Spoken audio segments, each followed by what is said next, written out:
সকলে পড়ি আলহামদুলিল্লাহ। সমস্ত প্রশংসা সেই মহান রব্বুল আলামিনের দরবারে, যিনি দয়া করে, মায়া করে, মেহেরবানি করে, রহম করে আমাদেরকে রমাদানুল মুবারকের পূর্বে মাহে শাবানুল মুআজ্জমে আল্লাহর হাবিব সাল্লাল্লাহু তাআলা আলাইহি ওয়াসাল্লামের জবানে নিজের মাসে আমাদেরকে শাবানের প্রথম জুমায় আল্লাহ পাক তার ঘরে একত্রিত হওয়ার, কিছু সময় তার ইসমে জাতের জিকির, তার হাবিবের উপর দরুদ ও সালাম পেশ করার তৌফিক দান করেছেন। সেই মহান মুনিবের দরবারে শুকরিয়া আদায় করে বলি আলহামদুলিল্লাহ। আরো যৌক শৌক মুহাব্বতের সাথে বলি আলহামদুলিল্লাহ। দরুদ ও সালাম পেশ করছি প্যারে নবী রাসূল আরবি হুজুর আকরাম নূরে মুজাসসাম রাসূল আকরাম সাইয়্যিদুনা হাবিবুনা নবিয়ুনা মুহাম্মদুর রাসূলুল্লাহ সাল্লাল্লাহু আলাইহি ওয়াসাল্লামের উপর, যিনি এই শাবান মাসকে, মাহে শাবানুল মুআজ্জমকে নিজের মাস বলে ঘোষণা করেছেন। আল্লাহর হাবিব সাল্লাল্লাহু আলাইহি ওয়াসাল্লামের একখানা হাদিস আনাস ইবনে মালিক রাদিয়াল্লাহু তাআলা থেকে কানসুল উম্মালের মধ্যে এসেছে। নবীজি বলেন, শাবানু শাহরি ওয়া রমাদানু শাহরু উম্মতি। বলি সুবহানাল্লাহ। নবীজি বলছেন, শাবান মাস হলো আমার মাস, আর রমজান হচ্ছে আমার উম্মতের মাস। সেই শাবান মাস আমরা পেয়েছি এবং নবীজির জবানে এই মাসটাকে নবীজি বলেছেন, আল্লাহুম্মা বারিক লানা ফি রজব ওয়া শাবান ওয়া বাল্লিগনা রমাদান। নবীজি নিজেই হাদিসে বলেছেন, শাবান এবং রজব এই দুইটি বরকতের মাস। সুবহানাল্লাহ। প্রিয় হাজিরিন, এই শাবান পেয়ে আমরা খুশি না বেজার? আরো একবার বলি আলহামদুলিল্লাহ। হাজিরিন, আমাদের জীবনের এই জগতের যত দৌড় আছে, যত শ্রম আছে, যত ইচ্ছা আকাঙ্ক্ষা, জগতের মুমিনের যত দৌড়, এই সব দৌড় হলো আখিরাতকে কেন্দ্র করে, ঠিক কিনা বলে? সকালবেলা আসার সময় 300 ফিটে দেখলাম ম্যারাথন দৌড় হয়, সকালে হয়তো বা হয়েছে, আসার সময় দেখলাম। চিন্তা করলাম, এই জগতের প্রত্যেকটা মানুষই দৌড়ায়, এবং বিজ্ঞানের ভাষায়, পদার্থ বিজ্ঞানের ভাষায়, পৃথিবী নয় শুধু, মহাবিশ্বের যতটা সৃষ্টি আছে প্রত্যেকটা সৃষ্টি দৌড়ায়। সুবহানাল্লাহ। এই দৌড় দেওয়ার শক্তি দিয়েছেন কে?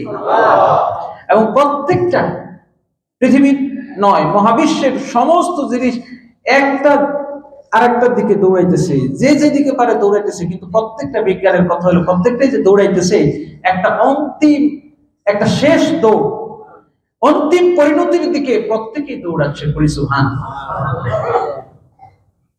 বিজ্ঞান বলছে পৃথিবী সহ সৌরজগৎটা সব ব্ল্যাক হোলের মধ্যে ঢুকে যাবে, আর আমরা সব দৌড়াচ্ছে মহাবিশ্ব, আমাদের গ্যালাক্সি, আমাদের এই সৌরজগৎ সব নিয়ে দৌড়াইতেছে কোথায়? ব্ল্যাক হোলের দিকে। সুবহানাল্লাহ।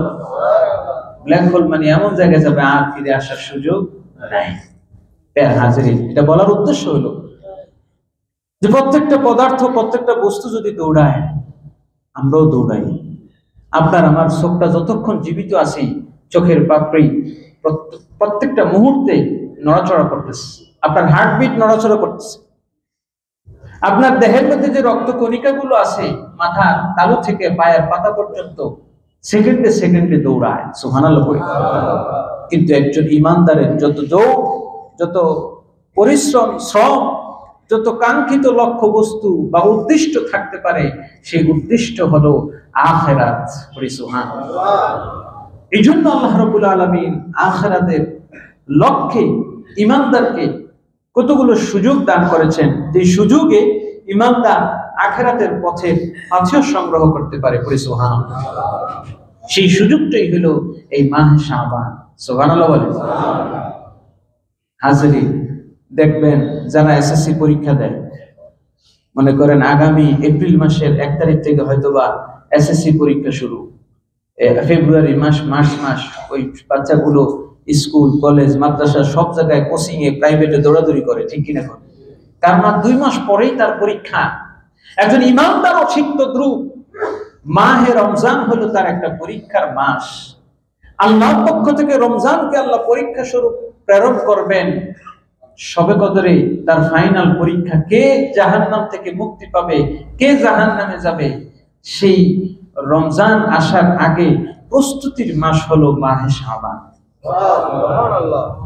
এই জন্য তিরমিজি শরীফে আসছে, আল্লাহ রাসূল সাল্লাল্লাহু তাআলা আলাইহি ওয়াসাল্লামের ব্যাপারে উম্মুল মুমিনিন মা আয়েশা সিদ্দিকা রাদিয়াল্লাহু তাআলা আনহা বলেন, মা রাআইতুন নাবিয়্য সাল্লাল্লাহু আলাইহি ওয়াসাল্লাম আকসারা সাইমান বা'দা রমাদান ফি শাহরি শাবান। বলি সুবহানাল্লাহ। আল্লাহ রাসূল সাল্লাল্লাহু তাআলা আলাইহি ওয়াসাল্লাম রমজান ব্যতীত, রমজানের ফরজ রোজা ছাড়া সবচেয়ে বেশি রোজা যেই মাসে রাখতেন ওই মাসটার নাম হলো মাহে শাবান। সুতরাং রমজানের পর সবচেয়ে বেশি যেই মাসে রোজা রাখা হয় এই মাসটার গুরুত্ব কম না বেশি? রমজানের আগে যেই মাসটা আসে এই মাসটার গুরুত্ব কম না বেশি অন্য মাস থেকে? অবশ্যই বেশি। আপনারা দেখবেন বিয়ের দিন জামাই যখন শ্বশুর বাড়িতে যায়, যাওয়ার আগে লাগেজ টাগেজ নিয়ে আলাদা একটা গাড়ি সহ নিজের রক্ত সম্পর্কিত মা, চাচি, খালা বা যেটা মুরব্বী যারা আছে আপনজন রক্তের, তাদেরকে লাগেজটাকে সহ আগে পাঠায় দেয়। ঠিক কিনা কোন? যারা বিয়ে শাদী করছেন তারা জানেন। আর এখন তো এগুলা লাগে না। 11 বছরের মেয়ে 16 বছরের ছেলের সাথে গিয়েই ছেড়ে ফেলায়, মুরব্বী নেই, কিছুই নেই। কথা বলেন ঠিক কিনা? কিছুই লাগে না। আশ্চর্যজনক। গত জুমায় বিষয় বলেছিলাম, আমাদের সমাজের নৈতিক অধঃপতনের চিত্রগুলো মাঝে মাঝে এগুলো ফ্লাশ হয়ে যায়, না চাইতো হাটে হাড়ি ভেঙে যায়, এবং তথাকথিত যারা বুদ্ধিজীবী আছে তাদের বুদ্ধির একেবারে খেই হারিয়ে ফেলে এই চিত্রগুলো যখন পত্র পত্রিকায় সংবাদ মাধ্যমে আসে। হাজারে তো জামাই যেমন তার নিজের সম্মানিত আত্মীয় স্বজন যারা আছে রক্ত সম্পর্কে একেবারে আপন জনকে পাঠায়, কি বলেন ঠিক কিনা?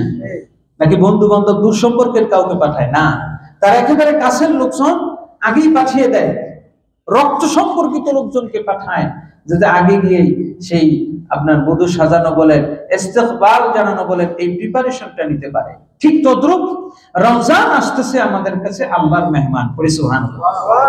রমজান আল্লাহর পক্ষ থেকে এই উম্মতের জন্য একটা বিশেষ এবং সর্বশ্রেষ্ঠ হাদিয়া। বলি না সুবহানাল্লাহ।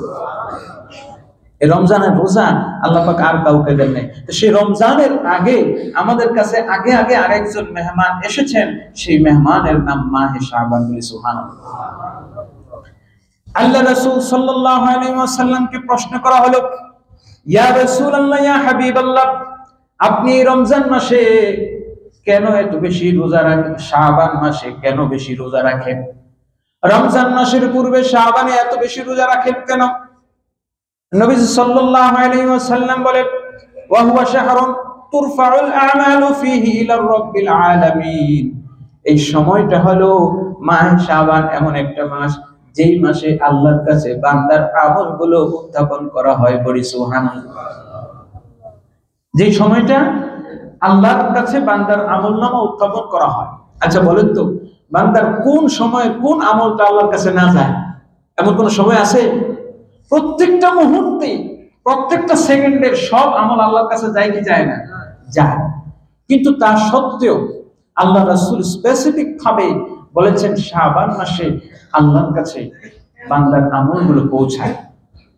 এর অনেকগুলো কারণ।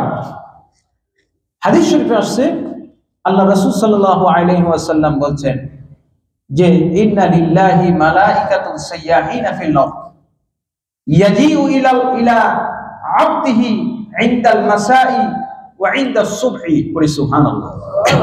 আল্লাহর অসংখ্য ফেরেশতা, অগণিত ফেরেশতা আছে, কিন্তু বান্দার প্রতি আমার আল্লাহ কত ইহসান করেছেন। সকালে একদল ফেরেশতা আসে, সন্ধ্যায় একদল ফেরেশতা আসে। সকালের ফেরেশতা আসে ফজরের সময়। আমার আল্লাহ রাব্বুল আলামিন বান্দার নেক আমলগুলো তার কাছে পৌঁছে দেওয়ার জন্য আল্লাহ পাক সকাল বেলা, ভোর বেলায়, ফজরের সময় একদল ফেরেশতা পাঠায়। যে ফেরেশতাগুলো কোন মুসল্লিরা ফজরের নামাজে মসজিদে এসেছে ইমাম সাহেবের পেছনে 2 রাকাতে 40 করে 80 আয়াত তেলাওয়াত শুনেছি। ওই বান্দাদের আমলগুলো সব আল্লাহর কাছে পৌঁছে দেয়। বলি সুবহানাল্লাহ। সন্ধ্যাবেলায় আরেক দল আসে, তারা অনেকগুলো পৌঁছায়। এখন উদ্দেশ্যটা কি? ইমাম তিরমিজি রাহমাতুল্লাহি আলাইহি বর্ণনা করছেন, ইমাম নববী এটার ব্যাখ্যা করছেন। আল্লাহ রাব্বুল আলামিন বান্দাকে যে বিশেষ বিশেষ সময়ে নেক আমলের সুযোগ দিয়েছেন, ওই বিশেষ বিশেষ সময়ে আল্লাহ বিশেষ ফেরেশতাও রেখেছেন তার নেক আমল নেওয়ার জন্য। সুবহানাল্লাহ। কিন্তু সমস্ত হাদিস শরীফ খুঁজে আপনি এমন কোথাও পাবেন না যে বদ আমল নেওয়ার জন্য, কোথায় কোথায় গুনাহ আছে এগুলা নেওয়ার জন্য খুঁজে খুঁজে আল্লাহ কোন ফেরেশতা পাঠান। একজন রাখছেন, শুধু বামকান্ধেরও না। সুবহানাল্লাহ। আর নেকি নেওয়ার, নেকি লেখার ফেরেশতার কোনো অভাব। আল্লাহ পাক তার বান্দার প্রতি কতটা দয়াবান, কতটা মেহেরবান। গুনাহ নেওয়ার জন্য একজনকে দায়িত্ব দিয়েছে, তুমি শুধু গুনাহ লিখবা। যত চায় এই ডান কাদের ফেরেশতা শত ক্ষমতা থাকা সত্ত্বেও একটা গুনাহ লিখতে পারবে। আবার ইনি তো আছে যথেষ্ট, তারপরেও সকালে কিছু, সন্ধ্যায় কিছু, শুক্রবারে কিছু, শবে বরাতে কিছু, শাবানে কিছু, রজবে কিছু, রমজানে কিছু, ঈদের দিন কিছু, আশুরার দিন কিছু, আরাফার দিন কিছু ফেরেশতা আল্লাহ পাঠিয়ে দেন বান্দার নেকিগুলো নিয়ে যাওয়ার জন্য। সুবহানাল্লাহ। হাজিরিন, এইজন্য আল্লাহ রাসূল সাল্লাল্লাহু আলাইহি ওয়াসাল্লাম বলেছেন, তুরফাউ আল আমালু ফিহি ইলা রাব্বিল আলামিন। এই মাসে আল্লাহর কাছে বান্দার আমলগুলো উত্থাপন করা হয়, বান্দার নেক আমলগুলো পেশ করা হয়। ওই সময় যদি আমার আমল নামায় এমন কোন নেকি থাকে, এমন ভালো কোন নেকি থাকে, ওই নেকির উসিলায় আমার আল্লাহ আমাকে ক্ষমা করে দিবে। বলি সুবহানাল্লাহ। এই জন্য দেখবেন কৃষকরা যখন চাষবাস করে, চাষের একটা নির্দিষ্ট সময় আছে যেই সময়টা, কোন সময় কোন মাসে খেতে ধান লাগাইতে হবে, এই সময় ধান লাগাবো, এর ২৫ দিন ১৫-২০ দিন পর বৃষ্টি হবে, ধানের চারাগুলো বড় হবে। ঠিক কিনা বল? বর্ষা মৌসুমে ক্ষেতের মধ্যে এক কোমর পরিমাণ পানি আছে, ওই সময় খেতে কেউ ধানের চারা লাগাইতে যাবে? সে চিন্তা করে কখন বৃষ্টি হবে, বৃষ্টির ১৫ দিন আগে আমার ক্ষেতের মধ্যে কি করতে হবে, ধানের চারা বপন করতে হবে, যাতে এটা যখন একটু কোমর সোজা করবে, যখন এটার গোড়াটা শক্ত হবে, বৃষ্টি যখন হবে তখন পুরাটা বৃষ্টি এই মাটি গ্রহণ করবে, আরো এই গাছটা সতেজ হবে, এটা আরো সতেজ হবে, এটা আরো শক্তিশালী হবে, এটার ফল ভালো হবে। এই জন্য ওই বৃষ্টির সাথে হিসাব করে কৃষকরা খেতে ফসল লাগায়। ঠিক কিনা হাজিরিন? ঠিক তো দ্রুত একজন ঈমানদারও মাহে রমজানকে কেন্দ্র করে, এটা তার পরীক্ষার মাস, সেই মাসকে কেন্দ্র করে শাবান মাসে আমলের প্রস্তুতি নেয়। সুবহানাল্লাহ।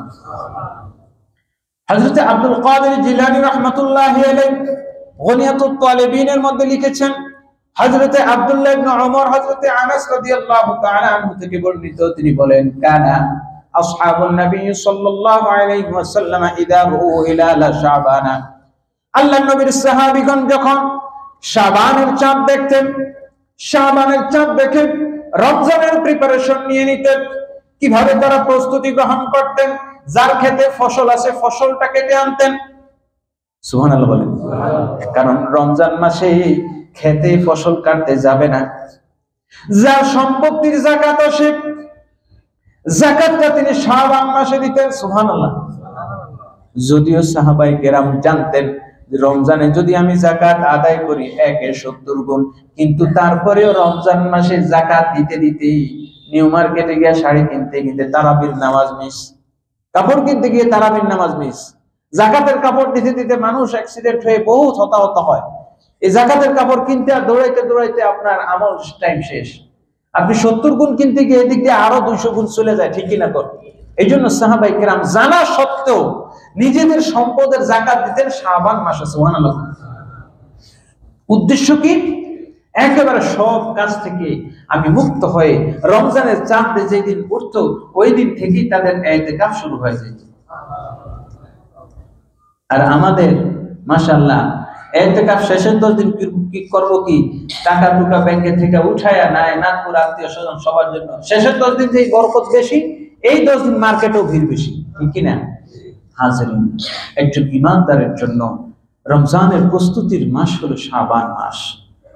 নবীজি সাল্লাল্লাহু আলাইহি ওয়াসাল্লাম আরো বলেন ফাআহাব্বু আন ইউরফা আমালি ওয়া আনা সাইমুন, আমি চাই আমার আমলটা আল্লাহর কাছে এমন অবস্থায় উঠানো হোক যেই অবস্থায় আমি রোজাদার। বলি সুবহানাল্লাহ।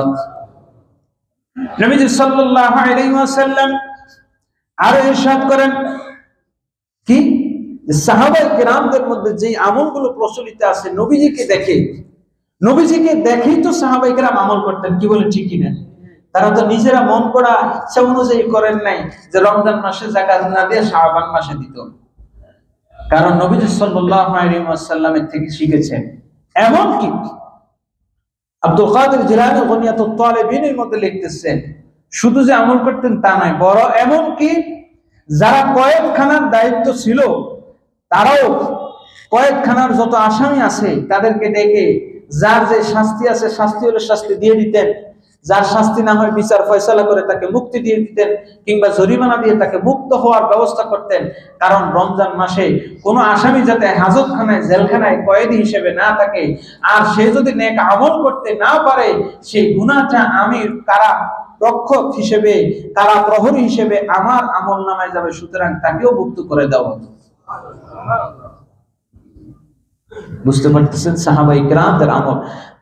যিনি কারারক্ষী হিসেবে থাকতেন তিনিও সমস্ত কাজ থেকে, দায়িত্ব থেকে ফারেক হয়ে যাইতেন যাতে রমজান মাসে আমি নেক আমল করতে পারি।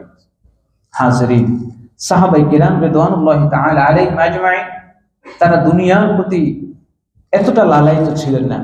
আল্লাহর নবী মদিনায় যাওয়ার পর দুইজন সাহাবী, হযরত সালমান ফারিসি রাদিয়াল্লাহু তাআলা আনহু এবং হযরত আবু দারদা রাদিয়াল্লাহু তাআলা আনহু, বুখারীর বর্ণনা, হযরত আবু দারদা রাদিয়াল্লাহু তাআলা আনহু এবং সালমান ফারিসি রাদিয়াল্লাহু তাআলা আনহু এই দুইজনের মধ্যে বন্ধুত্ব তৈরি করে দিলেন।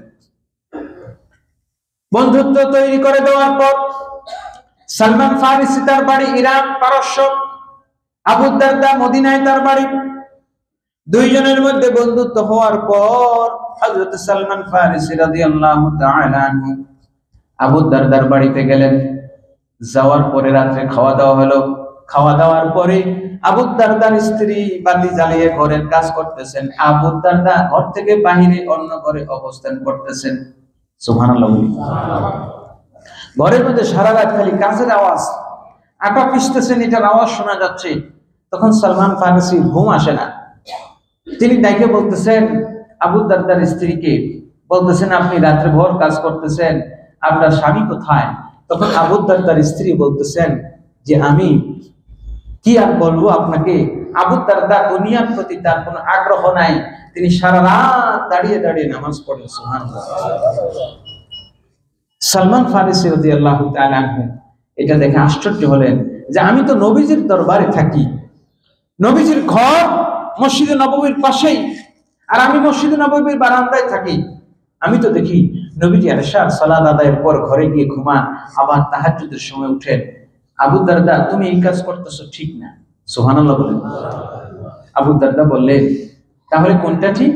তিনি বললেন, সালমান ফারিসি রাদিয়াল্লাহু তাআলা আনহু বললেন যে আমি রাসূলকে যেভাবে দেখেছি তিনি কিছু সময় রাতে ইবাদত করতেন, কিছু সময় ঘুমাতেন। আল্লাহ রাসূল সাল্লাল্লাহু আলাইহি ওয়াসাল্লাম এভাবে আমল করতেন, কিছু সময় ইবাদত করতেন, কিছু সময় ঘুমাতেন। সারা বছরে নবীজি রোজা রাখতেন, সোমবারে বৃহস্পতিবার প্রতি সপ্তাহে রোজা রাখতেন, মাঝখানে কয়দিন ছাড়তেন, চাঁদের 13, 14, 15 রোজা রাখতেন। এভাবে ভেঙে ভেঙে আমল করতেন, কিন্তু শাবান মাসে এটার ব্যতিক্রম করতেন। হযরত আয়েশা সিদ্দিকা রাদিয়াল্লাহু তাআলা আনহা তিনি বলেন কানা ইয়াসুমু শাবানা কুল্লাহু ইল্লা কালিলা, শাবান মাস পুরাটা রোজা রাখতেন, তবে অল্প কিছুদিন ভেঙে ফেলতেন। সুবহানাল্লাহ বলেন। কেন আবার অল্প কিছুদিন? 30টা পুরাই তো রাখতে পারতেন না। এটার কারণ আছে। এটার কারণটা হলো, হিকমতটা হলো আয়েশা রাদিয়াল্লাহু তাআলা আনহা তিনি বলছেন এর কারণ হলো ওয়ায়ুফাসসিলু বাইনা রমাদান ওয়া শাবান, রমজানের আগে থেকে শাবানের 25-26 পর আর রোজা রাখতেন না। রমজান এবং শাবানের মাঝে পার্থক্য তৈরি করার জন্য, বলেন না সুবহানাল্লাহ। আর নচেত লাগাতার পুরো শাবান মাসে নবীজি রোজা রাখতেন। সুবহানাল্লাহ বলেন। নবীজি অন্য হাদিসে আসছে যে শাবান মাসের মতো, রমজান ছাড়া শাবান মাসের মতো এরকম বাকি 10 মাসের মধ্যে কোনো মাসেই এরকম লাগাতার রোজা রাখতেন না। সুবহানাল্লাহ। এখন কেন এরকম লাগাতার রোজা রাখতেন? এটার কারণও নবীজি সাল্লাল্লাহু আলাইহি ওয়াসাল্লাম অপর হাদিসে বর্ণনা করেছেন। কি বর্ণনা করছেন? নবীজি সাল্লাল্লাহু আলাইহি ওয়াসাল্লাম হাদিস শরীফে ইরশাদ করেন, মুসলিম শরীফে বর্ণিত, কানা ইয়াসুমু শাবানা কুল্লাহু কানা ইয়াসুমু শাবানা ইল্লা কালিলা। নবীজি সাল্লাল্লাহু আলাইহি ওয়াসাল্লাম আরো বর্ণনা আছে, মা রাআইতু রাসূলুল্লাহ সাল্লাল্লাহু আলাইহি ওয়াসাল্লাম ইয়াসুমু শাহরাইনি মুতাতাবিআইনি ইল্লা শাবানা ওয়া রমাদান। উম্মে সালামা রাদিয়াল্লাহু তাআলা আনহা তিনি বলছেন যে আমি শাবান মাস এবং রমজান মাস ছাড়া এত বেশি রোজা রাখতে কোনো মাসে নবীকে দেখিনি। সুবহানাল্লাহ বলেন। কেন রাখতেন? এটার কারণ নবীজি বলেন, ইয়াফুলুন নাসু আনহু বাইনা রাজাব ওয়া রমাদান। নবীজি সাল্লাল্লাহু আলাইহি ওয়াসাল্লাম শাবান মাসে কেন বেশি রোজা রাখতেন? কারণ হলো ইয়াফুলুন নাস, মানুষ গাফেল থাকে। এই গাফেল থাকাটার কারণ হলো আগে রজব মাস আসে, পরে রমজান মাস আসে, দুইটা মাসের মাঝখানে যে শাবান মাসে এত বেশি বরকত আছে, এত বেশি নিয়ামত আছে, এত বেশি রহমত আছে, মানুষ এই রহমত সম্পর্কে গাফেল থাকে। কারণ রমজান মাসে বেশি করব বলে, রমজান মাসে সব পোষায় দেব, রমজান মাসে সব পোষায় নেব। যেমন কিছু পরীক্ষার্থী দেখবেন পরীক্ষার আগে কিছু পড়ে না, মাসকে মাস খেলার মাঠে থাকে, সারাদিন খেলার মধ্যে দৌড়ায়, চিন্তা করে যে পরীক্ষার আগের রাতে পড়ে সব উল্টে ফেলাই দেবে। আসেন এরকম কিছু? আচ্ছা বলেন তো, সারা মাস সারা বছর পড়লো না, পরীক্ষার আগের রাত্রে পড়ে একেবারে ক্লাস পাওয়া সম্ভব? বলেন না। এই ছাত্র ভালো কিছু করতে পারে না। এই কথা নবীজি বলেছেন, ইয়াফুলুন নাসু বাইনা রাজাবি ওয়া বাইনা রমাদান। মানুষ রমজানের পূর্বে শাবান মাসে গাফেল থাকে, মনে করে যে রমজান মাসে খুব আমল করতে পারবো, রমজান মাসে সব ক্লোজ করে দেব। শাবান মাসে আমলের ধার ধারে না।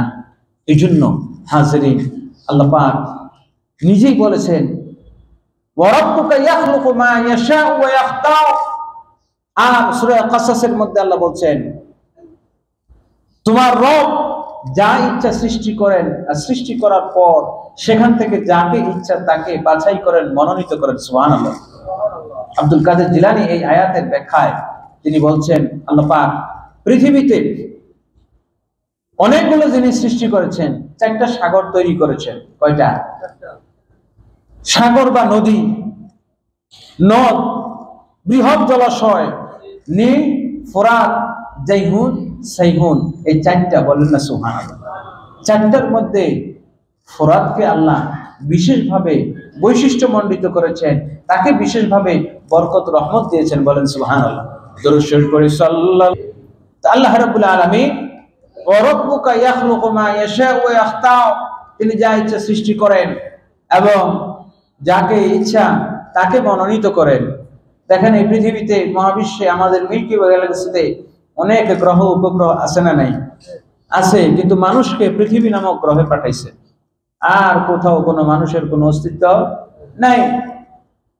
তো 4টি সাগর বা নদী, তার মধ্যে আল্লাহ পাক মনোনীত করেছেন ফোরাত। সুবহানাল্লাহ বলি। আবার 4টি মসজিদ, মসজিদে বাইতুল হারাম, বাইতুল্লাহিল হারাম, মসজিদে নববী, মসজিদে আকসা, আর মসজিদে তুরে সাইনা বা মসজিদে কুবা। তার মধ্যে মসজিদে হারামকে আল্লাহ প্রায়োরিটি দিয়েছেন। বলেন সুবহানাল্লাহ।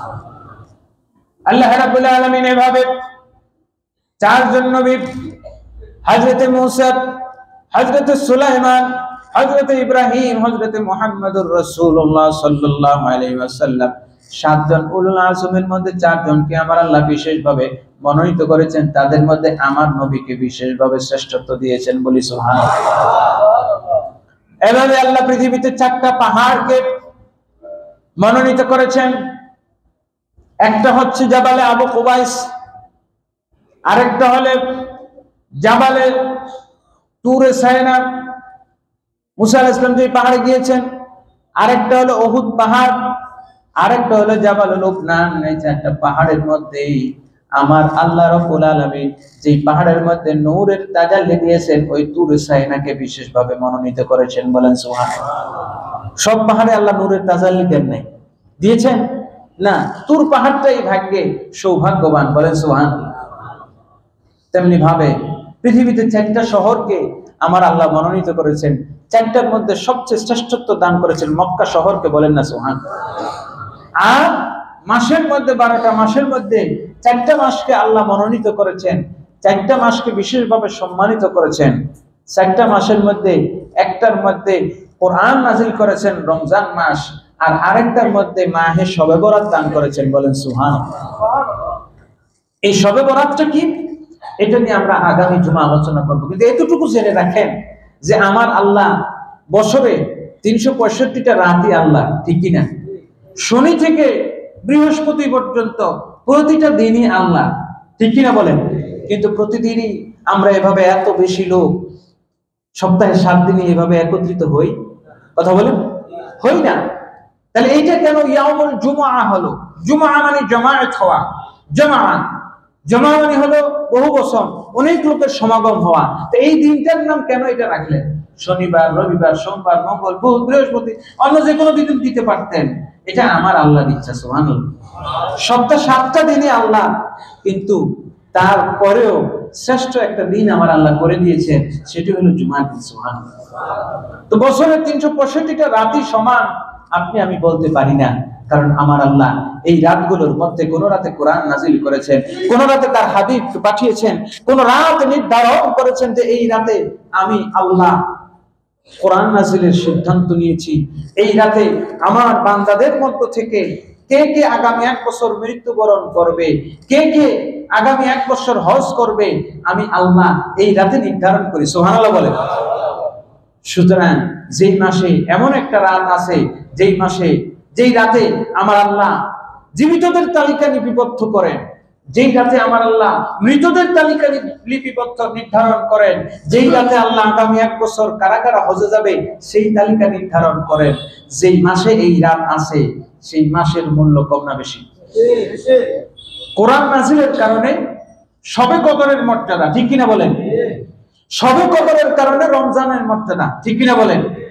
ঠিক তদ্রূপ শবে বরাতে আমার আল্লাহ বিশেষ বিশেষ সিদ্ধান্ত নিয়ে থাকেন, বিশেষ বিশেষ ফয়সালা করে থাকেন হাদিসের আলোকে।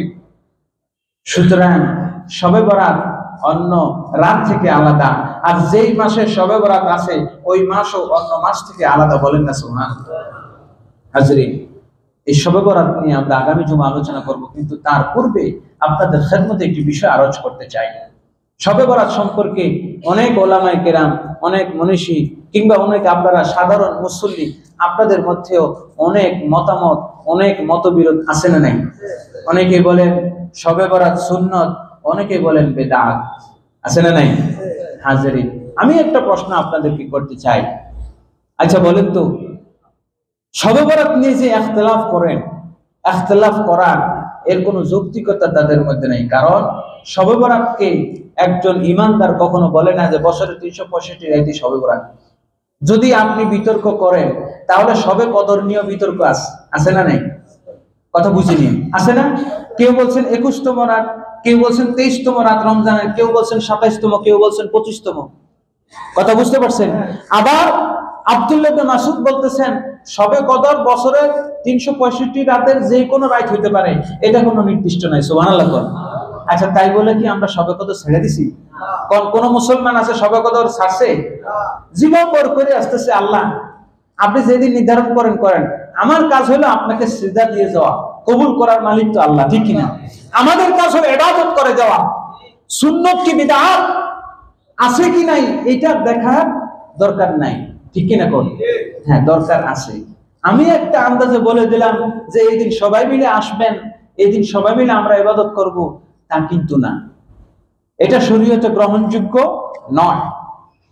শবে বরাত নিয়ে যে বিষয়টি আসছে সে বিষয়টি হলো রাসূল সাল্লাল্লাহু আলাইহি ওয়াসাল্লামের আমল থেকে, একেবারে সোজা একটা হাদিসে আমল করার জন্য যথেষ্ট, শরীয়তের যে কোনো দলিলের জন্য একটা হাদিসই যথেষ্ট। সেটা হযরত আয়েশা সিদ্দিকা রাদিয়াল্লাহু তাআলা আনহা বলে যে আমি একদিন নবীজিকে, একেবারে এটা হাসান পর্যায়ের হাদিস, বিছানা থেকে হারিয়ে ফেললাম, গিয়ে দেখলাম নবীজি জান্নাতুল বাকিতে কাঁদতেছে। আমি ফিরে আসলাম, নবীজি বলেন, আয়েশা তুমি কি আমার উপরে বেইনসাফের আশঙ্কা করো? আমি তোমার উপর বেইনসাফ করব, তোমাকে রেখে অন্য বিবির কাছে যাব? না না, আমাকে জিবরিল বললেন এই রাতটা এমন একটা রাত, যেই রাতে আমার আল্লাহ বনু কালবের যত ভেড়া আছে, এই ভেড়াগুলোর গায়ে যত ফসল আছে, এই ফসলের সমসংখ্যক কিংবা তার চাইতেও বেশি গুনাহগার বান্দাকে জাহান্নামী থেকে জাহান্নাম থেকে মুক্তি দিয়ে জান্নাত দান করেন। সুবহানাল্লাহ। এর চাইতেও বেশি গুনাহগার বান্দাদেরকে গুনাহ থেকে মাফ করে তাকে জান্নাতীদের অন্তর্ভুক্ত করেন। সুবহানাল্লাহ। আয়েশা গো, আমি চাই আমার উম্মত যারা গুনাহগার আছে তারা গুনাহ থেকে মুক্তি পাক, যারা জাহান্নামে আছে জাহান্নাম থেকে নিষ্কৃতি পাক। এইজন্য আমি জান্নাতুল বাকিতে এসে আমি আমার মুসলমান, আমি আমার উম্মত কবরবাসীদের জন্য দোয়া করেছি, আল্লাহ যদি এই রাতের ওসিলায় তাদেরকে মাফ করে দেয়। শুধু একটা হাদিসের আলোকেই আপনাদের বিবেকের উপর ছেড়ে দিলাম। যদি নবীজি এই রাতে কাঁদতে পারেন, নবীজি এই রাতে ইবাদত করতে পারেন, নবীজি এই রাতে কবর জিয়ারত করতে পারেন, আমরা পারি কিনা? আমাদের কারো কোনো ইশকাল আছে? আল্লাহ আমাদের সবাইকে কবুল করুন, সকলে বলি আমিন। সুতরাং শবে বরাত নিয়ে কোনো মতবিরোধ করার সুযোগ নেই। থাকতে পারে হ্যাঁ এই রাতে পটকা ফোলানো, আতশবাজি করা, আর এই রাতে শুধু হালুয়া রুটি নিয়ে পড়ে থাকা, এটা শরীয়ত সমর্থন করে। তার মানে এই নয় যে হালুয়া রুটি খাওয়া বেদাত। হালুয়া রুটি খাওয়া কি বেদাত? হোটেলগুলোতে সারা বছর রুটি আর হালুয়া ডাল ভাজি বিক্রি করে, কেউ কেউ বেদাত বলবে? শুধু এই রাতে না, সারা বছর খান, এই জন্য খান, মানুষকে খাওয়ান। কিন্তু হালুয়া রুটি বানাইতে গিয়ে যদি শালিক খালে হালুয়া রুটি নিয়ে পড়ে থাকেন, ইবাদতের খবর নাই, আছে না?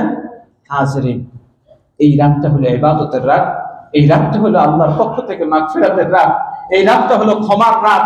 এই রাতটা সারা বছর গুনাহ করেছি, সারা বছর গুনায় নিজেদেরকে জড়িয়ে রেখেছি, একটা রাত শাবানে পেয়েছি, এই রাতটা অন্তত ইবাদতের সাথে কাটিয়ে নিজেকে পুত পবিত্র করে রমজানের জন্য আমরা যাতে প্রস্তুতি নিতে পারি, আল্লাহ আমাদের সবাইকে তৌফিক দান করুন, আমিন।